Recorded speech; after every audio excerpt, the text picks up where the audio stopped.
ही हुमणी जी कीड आहे ही हलकी जमीन व मध्यम ते कमी पाऊस असणाऱ्या क्षेत्रामध्ये जास्त प्रमाणात आढळून येते.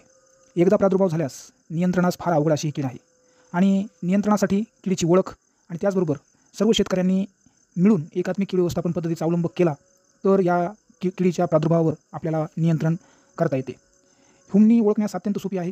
तुम्हाला फोटोत दिसत आहे त्याप्रमाणे या किडीची पूर्ण वाढलेली अळी ही पांढऱ्या रंगाची व 3 ते 5 सेंटीमीटर लांबीची असते व तोंड हे लालसर असते.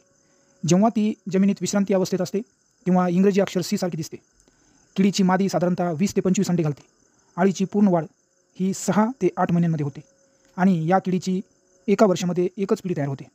त्यामुळं ही अळी जर असेल तर ती आपल्या शेतामध्ये अत्यंत धोकादायक असू शकते.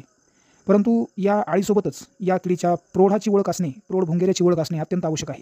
कारण की या किडीच्या व्यवस्थापनामध्ये अळीपेक्षा प्रौढांचं व्यवस्थापन करणं सोपं जातं आणि प्रौढांचं व्यवस्थापन केल्यामुळे हुमणी अळीचा प्रादुर्भाव देखील कमी करण्यास आपल्याला मदत होते.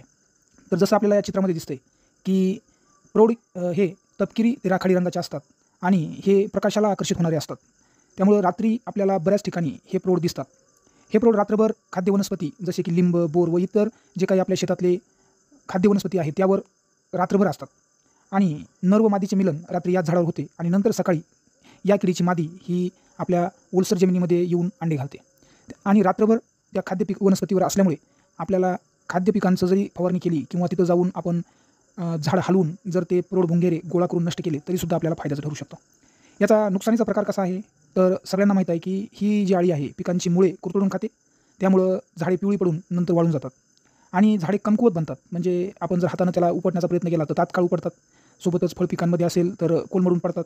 आणि विशेष म्हणजे प्रादुर्भाव ओळखण्याचं एक सोपा याच्यामध्ये लक्षण आहे ते आहे की एकाच रेषेमध्ये प्रादुर्भाव दिसत असेल म्हणजे एकाच रेषेमध्ये जर आपल्याला झाडे पिवळे पडून नंतर मरताना दिसत असतील, वाळून जाताना दिसत असतील तर त्यावेळी शक्यतो या किडीचा प्रादुर्भाव झालेला असतो.